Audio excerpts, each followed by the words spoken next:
Success could be fickle in the 70s. One minute you were on top of the world, selling out stadiums and dominating the charts. The next minute, critics were tearing you apart, audiences were laughing, and your credibility was gone. Some bands never recovered from the ridicule. Here are 10 bands from the 70s that became jokes in seconds. Number 10. The Bay City Rollers. On Saturday night, dancing to... The tartan pants should have been the first warning sign. The Bay City Rollers arrived from Scotland in 1974 wearing matching plaid outfits, platform shoes, and hairstyles that looked like they'd been trimmed with garden shears. Teenage girls went absolutely insane for them. The phenomenon was called roller mania, and it was compared to Beatlemania at its peak. Saturday Night hit number 1 on the Billboard Hot 100 in January 1976. For a brief moment, the Bay City Rollers were being called the biggest band since the Beatles. They had their own television show. Their faces were plastered across every teen magazine. Girls fainted at their concerts and mobbed them at airports. But rock critics absolutely despised them.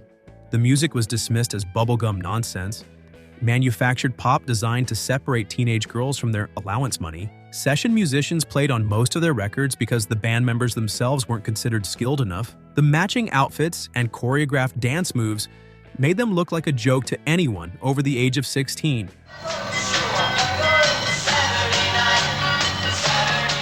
By 1976, an American pop poll voted them the worst band in the world. That same year, they were selling out arenas and topping charts. Yet serious music fans treated them like a punchline. The band members were real musicians who could actually play. But nobody wanted to hear that. The tartan outfits and screaming fans had sealed their fate. To the rock establishment, the Bay City Rollers were everything wrong with commercial pop music. On Saturday night, dancing to... Number 9. The Osmonds.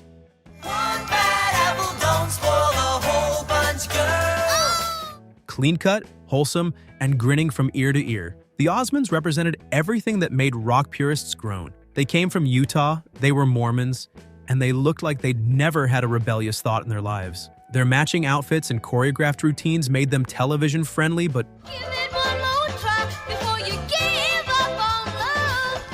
artistically suspect. One Bad Apple topped the charts in 1971, followed by a string of hits throughout the early 70s. The Osmonds were everywhere on television variety shows, talk shows, and eventually their own Saturday morning cartoon. Young fans loved them. Everyone else found them impossible to take seriously. One bad apple don't spoil the whole bunch, girl. The problem was the packaging.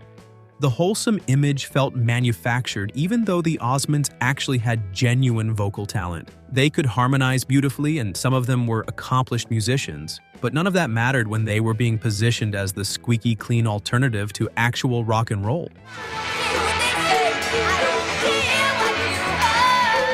Music critics savaged them as corporate pop designed for maximum profitability and minimum artistic risk. The bubblegum pop label stuck to them like glue. By the mid-70s, admitting you liked the Osmonds was social suicide among anyone trying to maintain any kind of musical credibility. They sold millions of records and became punchlines at the same time. Oh, give it one more try before you give up on love. Number 8.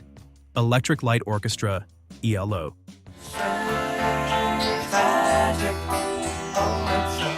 Violins and rock music confused and annoyed purists who preferred traditional guitar-based sounds. When Electric Light Orchestra emerged in the early 70s with cellos, violins, and full orchestral arrangements alongside electric guitars, many rock fans didn't know what to make of them. Jeff Lynne's vision was to pick up where the Beatles left off, creating symphonic pop that blended classical instruments with rock and roll. The music was undeniably catchy. Evil Woman, Livin' Thing, and Telephone Line became huge hits throughout the mid to late 70s. The melodies were brilliant, the harmonies intricate, and the production was absolutely meticulous. That production became a problem for critics who valued rawness and spontaneity in rock music.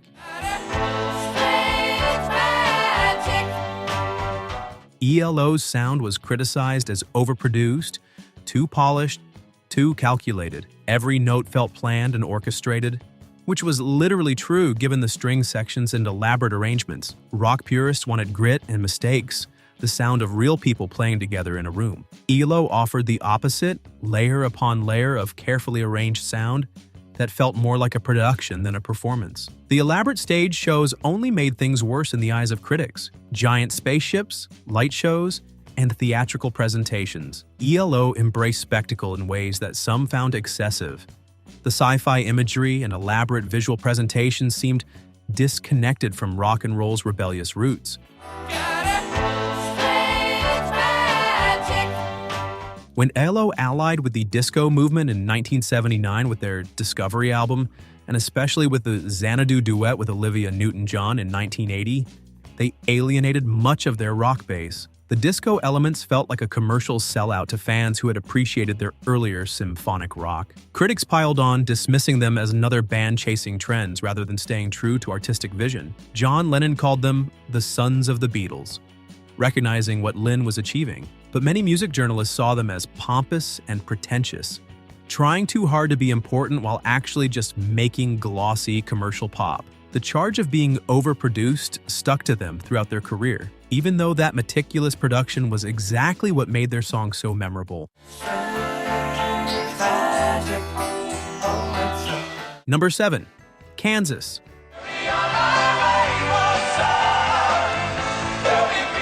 Dust in the Wind became unavoidable in 1978. It played at every prom, every school dance, every moment when someone wanted to feel deep and philosophical. The song was beautiful, with its delicate acoustic guitar and poetic lyrics about the fleeting nature of existence. It was also incredibly earnest, which made it ripe for mockery. Kansas had a peculiar identity problem. They came from Kansas, Heartland America, but they played progressive rock with classical influences. Violins featured prominently in their arrangements, which confused purists who preferred traditional guitar-based rock. Were they serious artists or Midwest musicians pretending to be sophisticated?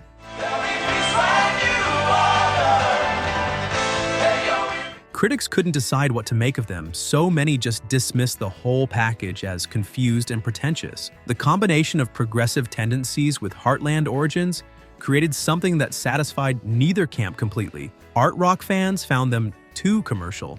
Commercial rock fans found them too weird. The success of Dust in the Wind actually hurt their credibility among the cooler crowds. Every time it played at another prom while kids swayed with lighters in the air, Kansas became less cool in the eyes of underground music scenes. The earnest emotions and philosophical pondering felt cheesy to anyone trying to maintain a rebellious edge. Kansas kept making music and touring, but they could never shake the image of being that prom song band.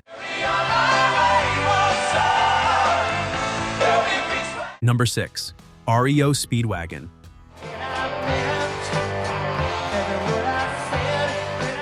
Keep on Loving. You represented everything punk rockers despised about mainstream music. Released in 1980 but representing the culmination of their 70s work, it was the perfect power ballad. Arena shows full of swaying lighters, earnest lyrics about feelings, and Kevin Cronin's emotional delivery. It was also deeply uncool among anyone who valued musical edge. REO Speedwagon had spent the 70s building a following through constant touring and releasing solid rock albums. They worked hard, paid their dues, and gradually built success. But when they broke through commercially with power ballads, the backlash was swift.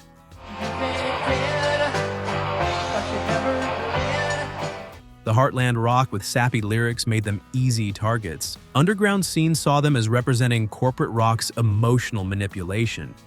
The sincerity came across as manufactured rather than genuine. Cronin's earnest delivery felt cheesy instead of touching to critics who preferred raw authenticity. The band occupied what many saw as guilty pleasure territory. People bought the albums and went to the concerts, but they didn't necessarily want to admit it to their cooler friends. REO Speedwagon became shorthand for safe commercial rock that prioritized radio play over artistic credibility. They laughed all the way to the bank, but the mockery was real.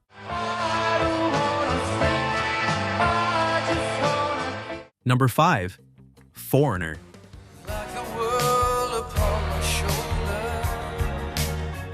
Radio couldn't get enough of Foreigner. That was part of the problem. Songs like Cold as Ice and Feels Like the First Time were everywhere in the late 70s. They were well-crafted, professionally produced, and utterly inescapable. Some critics saw them as the musical equivalent of fast food, easy to find and easy to forget. The band was built by session musicians who knew exactly how to construct a hit record. Mick Jones had worked in the industry for years, understanding the formulas and techniques that made songs succeed on radio. That professional competence became a liability when punk and new wave started demanding rawness and authenticity. It keeps me warm as life grows colder. Reviewers grew increasingly cranky about Foreigner's dominance of radio playlists. The songs felt calculated, designed in a laboratory for maximum commercial appeal. The lack of rough edges or interesting imperfections made them feel sterile to critics who valued spontaneity and grit. I Want to Know What Love Has arrived in 1984, featuring a gospel choir and maximum emotional manipulation. By that point, Foreigner had become the poster child for everything alternative music fans rejected. They were successful, polished, and utterly lacking in danger or rebellion. The mockery intensified even as the hits kept coming. Number 4, Boston.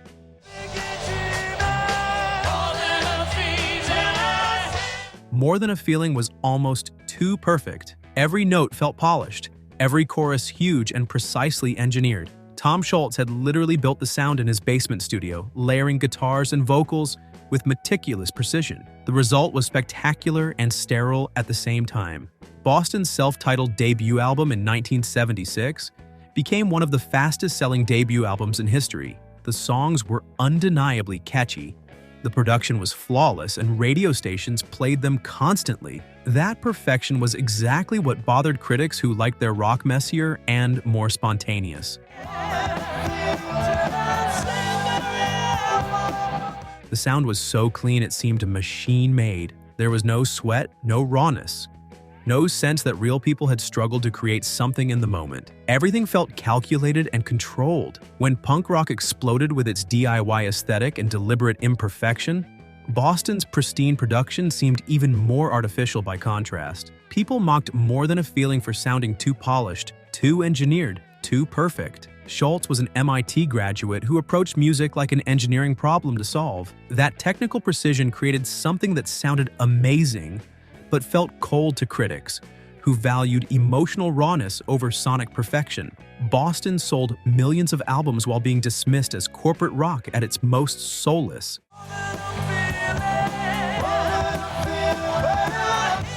Number 3, Journey.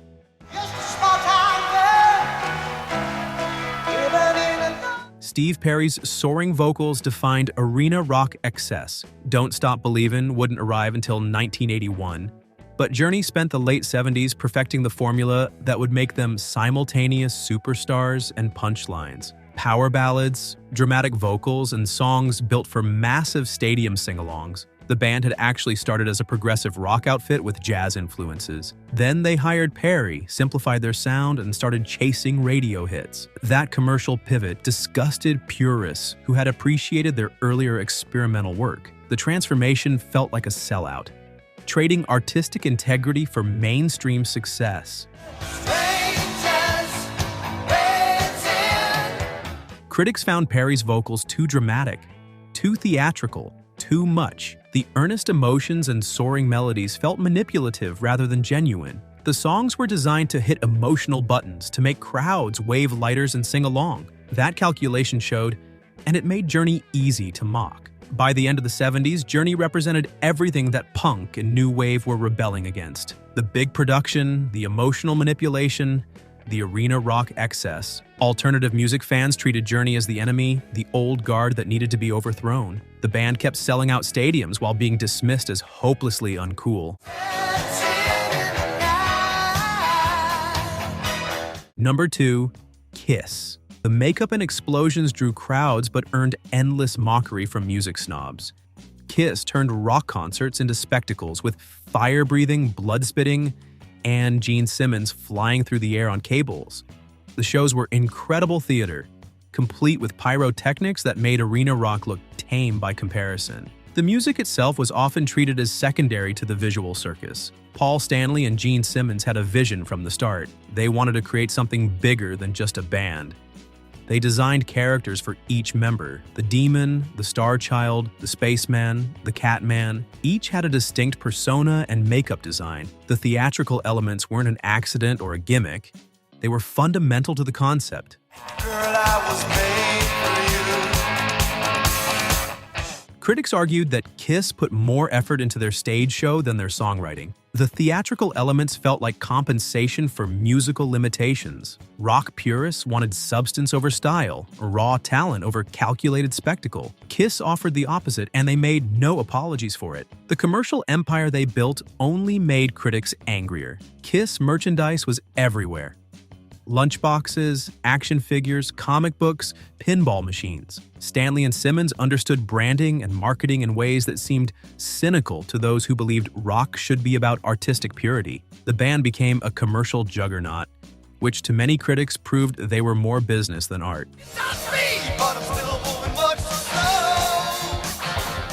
Rock purists hated everything Kiss represented. The costumes and makeup felt like gimmicks designed to distract from mediocre music. The focus on commercial success and merchandising seemed to contradict rock's rebellious spirit. Music journalists wrote scathing reviews, dismissing Kiss as a cartoon rather than a serious rock band. The band's musical abilities were constantly questioned, with suggestions that they couldn't actually play without the theatrical distractions. The ridicule didn't slow them down one bit. Kiss built a devoted fan base that loved exactly what critics hated: the spectacle, the fun, the over-the-top nature of everything they did. They embraced being called a joke and turned it into a business model that made them millionaires. The makeup came off eventually in 1983, but the mockery never quite did.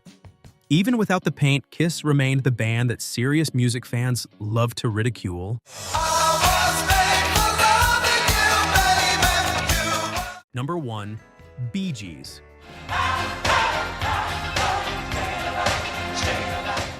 Nobody took more heat than the Bee Gees. Saturday Night Fever made them the face of disco in 1977, and disco became the most hated music genre among rock fans. The high-pitched falsetto vocals, the glittery outfits, the dance floor focus. Everything about the Bee Gees represented what rock purists despised. The brothers Gibb had actually been successful since the late 60s, scoring hits with ballads and soft rock. They'd written sophisticated pop songs with complex harmonies and genuine musical craft. Al Green covered their songs. Nina Simone recorded their material. They had credibility as songwriters and performers. Then they discovered disco. You Should Be Dancing hit in 1976, and suddenly they were dance floor kings. The Saturday Night Fever soundtrack made them superstars on a level they'd never experienced. Stayin' Alive, Night Fever, How Deep Is Your Love? The songs were everywhere. The album sold over 40 million copies, and the Bee Gees became the biggest act in the world. The backlash was immediate and vicious. Disco Sucks became a rallying cry. People wore t-shirts declaring their hatred. Rock fans saw disco as a threat to everything they valued. It was too slick, too commercial, too connected to dance clubs and a lifestyle they didn't understand or accept. The Bee Gees, with their omnipresence on radio and television, became the primary target. Radio DJ Steve Dahl organized Disco Demolition Night at Comiskey Park in Chicago on July 12, 1979. Between games of a baseball doubleheader, a crate filled with disco records was blown up on the field. The crowd rioted, storming the field and causing so much damage that the second game had to be forfeited. Over 50,000 people showed up, far more than expected, many just to participate in destroying disco records. The event became a cultural flashpoint. Historians later analyzed it as having racial and homophobic undertones, since disco was strongly associated with Black, Latino, and LGBTQ communities. At the time, the stated reason was simpler. Rock fans felt disco was taking over and wanted to fight back. The Bee Gees bore the brunt of that anger. Can you stop the sun from shining? The brothers received death threats. Their music was burned in public displays of hatred. The backlash was so intense that radio stations instituted an unofficial blackout of their songs. Magazine covers that had celebrated them months earlier now mocked them mercilessly. The transformation from beloved to reviled happened with shocking speed. The Bee Gees had written and performed some genuinely sophisticated pop music, with tight harmonies and clever arrangements. Barry Gibb's falsetto was a deliberate artistic choice, not a gimmick. Their production work showed real understanding of rhythm and melody. None of that mattered once they became the symbol of disco.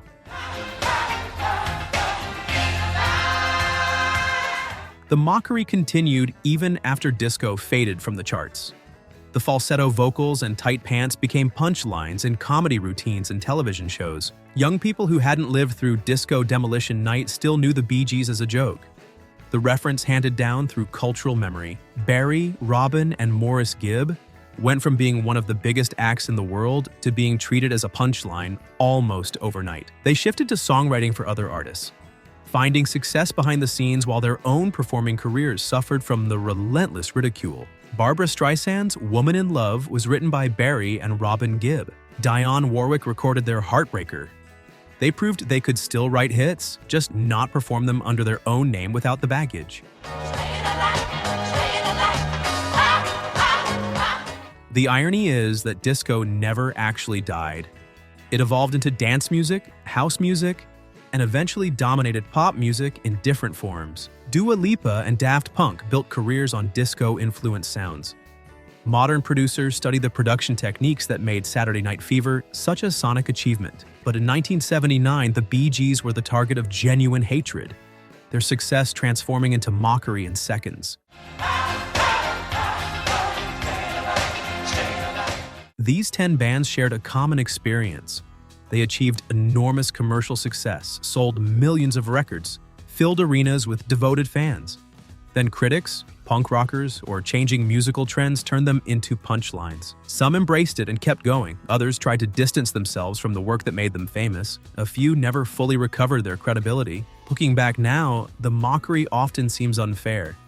The Bay City Rollers could actually play. The Osmonds had real vocal talent. Kansas created beautiful melodies.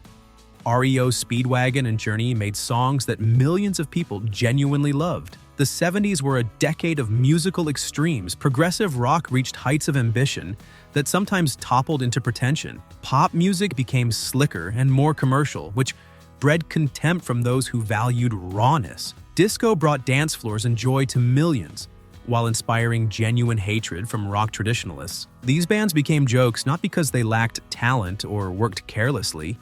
They became jokes because they represented something that others wanted to reject. The Bay City Rollers and Osmonds were too wholesome for rock's rebellious spirit. Styx and Kansas were too ambitious for punk's stripped-down aesthetic. REO Speedwagon, Foreigner, Journey, and Boston were too polished and commercially successful for underground credibility. Kiss was too theatrical.